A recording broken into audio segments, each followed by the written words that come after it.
దివంగత నేత మన ప్రియతమ నాయకుడు రాజశేఖర రెడ్డి గారి వర్ధంతి సందర్భంగా ఇక్కడికి వచ్చినటువంటి పెద్దలు, గౌరవనీయులు, సోదరులు, మన పక్కన మల్లికార్జునరావు గారు, మరి అదేవిధంగా మున్సిపల్ చైర్పర్సన్ గారు, వ్యవసాయ మార్కెట్ యార్డ్ చైర్పర్సన్లు, ఎంపీపీలు, జెడ్పీటీసీలు, మరి అదేవిధంగా సర్పంచులు, అదేవిధంగా మన వైఎస్ఆర్ కాంగ్రెస్ పార్టీ కార్యకర్తలు, అభిమానులు, మరి అందరికీ పేరు పేరున మరి ఘన నివాళులు అర్పించడానికి వచ్చినటువంటి వాళ్ళకి ధన్యవాదాలు తెలియపరచుకుంటాం. మన ఉమ్మడి ఆంధ్ర రాష్ట్రం ఆనాడు ఆయన ముఖ్యమంత్రిగా ఉన్న సమయంలో మన మల్లికార్జునరావు గారు కూడా అది పూర్ణయుగం.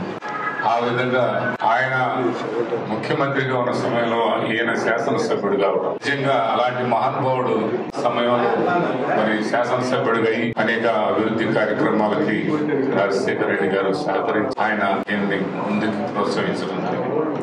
చంద్రబాబు నాయుడు గారు చెబుతున్నటువంటి మాటలకి, ఆ దివంగత నేత ప్రీతమ నాయకుడు రాజశేఖర రెడ్డి గారి పాలనకి ఒక్కసారి ఆలోచిస్తే అర్థమైంది. ఎందుకంటే రాజశేఖర రెడ్డి గారి కంటే కూడా ముందు ముఖ్యమంత్రి చేశాడు చంద్రబాబు నాయుడు గారు. 25 సంవత్సరాల క్రితం ముఖ్యమంత్రి చేశాడు. ఆయనకి ఏ పథకం కనిపించలేదు, ఏ పేదవాళ్ళు కనిపించలేదు, ఏ ఎస్సీ కనిపించలేదు, ఏ ఎస్టీ కనిపించలేదు, ఏ బీసీ కనిపించలేదు.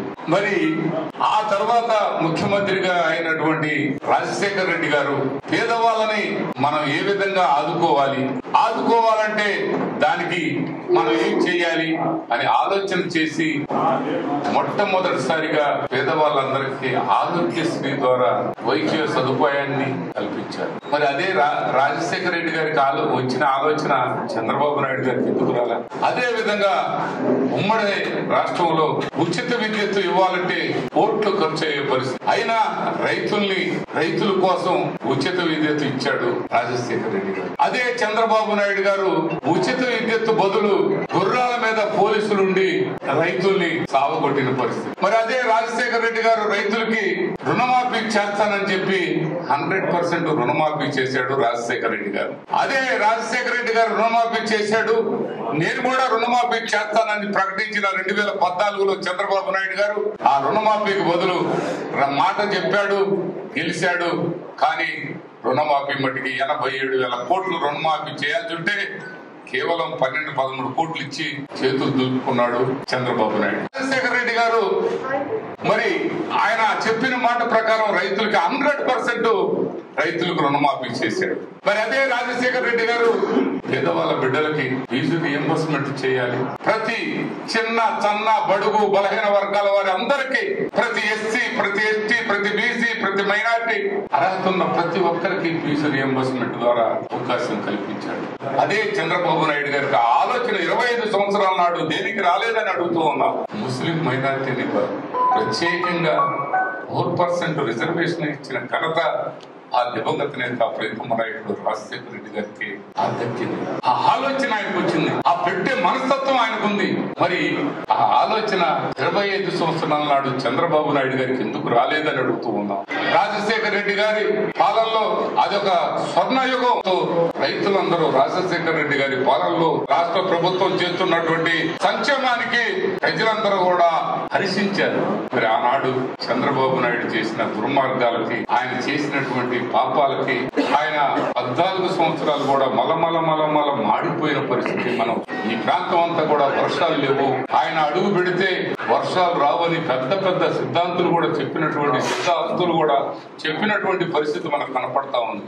ఇవాళ మళ్ళీ 2014 నుంచి 19 వరకు రాజశేఖర రెడ్డి గారు తనయుడు ప్రతిపక్షంలో ఉంటే, ఇదే చంద్రబాబు నాయుడు గారు పరిపాలన అడ్డం పెట్టుకొని, జన్మభూమి కమిటీలని అడ్డం పెట్టుకొని అనేక విధాల దోపిడీ జరిగింది చంద్రబాబు నాయుడు గారి సమయం. ఆ దోపిడీ ఒకసారి ఆలోచిస్తే ప్రజలకి అర్థమైంది. ఆ రోజు నిజంగా చంద్రబాబు నాయుడు గారు చెప్పే మాటలు, ఈ రోజు వాళ్ళ అబ్బాయి మాట్లాడే మాటలు, ఆ రోజు మీకు ఇంట్లో ఎంతమందికి ఉంటే అంతమందికి నేను ఫీజు రియంబర్స్మెంట్ ఇస్తాననే మాట ఒక్కరికి ఇస్తానని చెప్పలేకపోయారా అని అడుగుతూ ఉన్నాం. ఎస్సీలకి, ఎస్టీలకి, బీసీలకి, మైనార్టీలకి సంక్షేమాల ద్వారా ప్రతి ఒక్క కుటుంబానికి 50 నుంచి 60 ఏళ్ళు, ఇంకా పైన 10 లక్షల వరకు కూడా రావడం జరిగింది ప్రతి కుటుంబానికి. మరి అవన్నీ చంద్రబాబు నాయుడు గారికి వాళ్ళ అబ్బాయికి ఆనాడు గుర్తు రాలేదా అని అడుగుతున్నాం. 2,30,000 కోట్లు సంక్షేమానికి అందించినటువంటి మహానుభావుడు ఈనాటి ముఖ్యమంత్రి మన జగన్మోహన్ రెడ్డి గారు. అదే వారసుడు రాజశేఖర రెడ్డి గారి వారసుడు జగన్మోహన్ రెడ్డి గారు. ఇవాళ మీరు మాట్లాడే మాటలు వింటూ ఉంటే ఏనాడైనా ఈనాటి ముఖ్యమంత్రి గారు ఆ భాష వాడారా, ఆ మాటలు మాట్లాడారా? మీరు మాట్లాడుతున్న మాటలు, మీరు మాట్లాడుతున్న భాష మార్చుకోండి. ఏంటే ఆ భాష? ప్రజలందరినీ అన్ని విధాల రెచ్చగొట్టే విధంగా, గ్రామాల్లో చిచ్చు పెట్టే విధంగా, గ్రామాల్లో అలజడు సృష్టించే విధంగా, అల్లర్లు సృష్టించే విధంగా ఈ ఆలోచన విధానాన్ని మార్చండి. మార్పు కోసం మీరు కాస్తగా మీరు ప్రజలకు ఏమి చేయకపోయినా ప్రజల్ని అన్ని విధాల ఇబ్బందులు గురి చేయవద్దని ఈ సందర్భంగా తెలియపరచుకుంటూ, భారతదేశ పటంలోనే ఈ రాష్ట్రానికి సమున్నత స్థానం కల్పించినటువంటి డాక్టర్ వైఎస్ రాజశేఖర రెడ్డి గారి 14వ వర్ధంతి కార్యక్రమాన్ని మనం జరుపుకుంటా ఉన్నాం.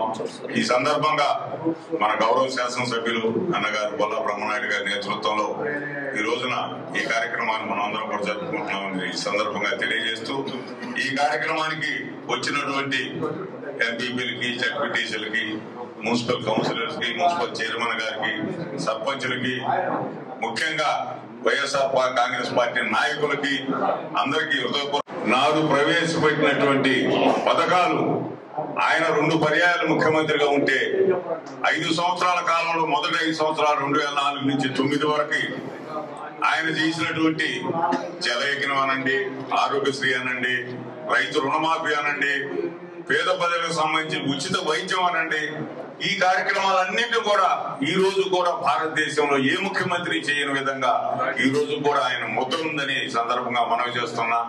మనందరి దురదృష్టం, మరి ఆయన 2వసారి ముఖ్యమంత్రి అయిన వెంటనే సంవత్సర కాలంలోనే పరమపదించడం జరిగింది. ఆయన కనుక ఆ 5 సంవత్సరాల కాలం పూర్తి చేసినట్లయితే ఈనాడు ఏదైతే మనం మరి చెప్పుకుంటా ఉన్నాము, ఈ పోలవరం ప్రాజెక్టులు అనండి, ఇవన్నీ కూడా పూర్తయి ఈ రాష్ట్రం సస్యశ్యామలం ఉండేది. మరీ ముఖ్యంగా ఈ రాష్ట్ర విభజన అనేది మాత్రం 100% జరిగి ఉండేది కాదు. సమైక్య ఆంధ్ర రాష్ట్రంగా ఉండేది.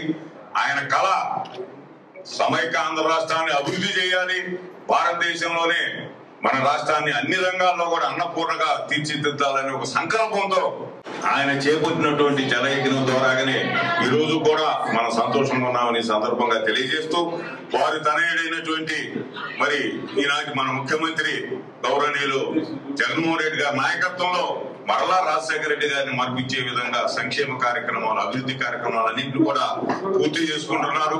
తప్పనిసరిగా రాజశేఖర రెడ్డి గారి ఆశీస్సులతో ఈ ప్రభుత్వం ముందుకు సాగుతుంది. రాబో రోజుల్లో కూడా మరలా ఈ ప్రభుత్వాన్ని ప్రజలు ఆశీర్వదించాలని సందర్భంగా మనం చేస్తున్నా. వెనుకొండ మున్సిపాలిటీతో సహా, రూరల్ తో సహా ఈ నియోజకవర్గంలో ఆ కార్యక్రమాలన్నింటినీ మరలా బ్రహ్మనాయుడు గారు వచ్చిన తర్వాత వాటి అన్నింటినీ కూడా ఈ రోజు మర్పించే విధంగా మున్సిపాలిటీలో మంచినీరు అనండి, ఘాట్ రోడ్ అనండి, అదే విధంగా మరి మార్కెట్ అనండి, నేనైతే కళ్ళకన్నా మార్కెట్ ను తరలించాలని ఆ రోజున మరి తీర్మానం చేయడం జరిగింది. అది అట్నే ఆగిపోయింది. ఈ రోజున ఆ మార్కెట్ ని తరలించుకుంటున్నాం. చాలా సంతోషంగా ఉంది. నిన్నైతే ఈపూర్ మండల పరిషత్ బిల్డింగ్ ని నాడు మనం చేద్దామంటే చేయలేకపోతే మళ్ళా అటు బుచ్చయ్య గారు, బ్రహ్మనాయుడు గారు, చౌడయ్య గారి నాయకత్వం ఈ రోజు బ్రహ్మాండంగా నిర్మించుకున్నాం. అంటే ఈ విధంగా ఏదైతే అభివృద్ధి కార్యక్రమాలు ఆగినాయో ఆ అభివృద్ధి కార్యక్రమాలన్నింటినీ కూడా మన ఎమ్మెల్యే గారు కాలంలో పూర్తి చేసుకున్నాం ఈ సందర్భంగా తెలియజేస్తూ, ఈ నియోజకవర్గానికి కూడా న్యాయం జరిగింది.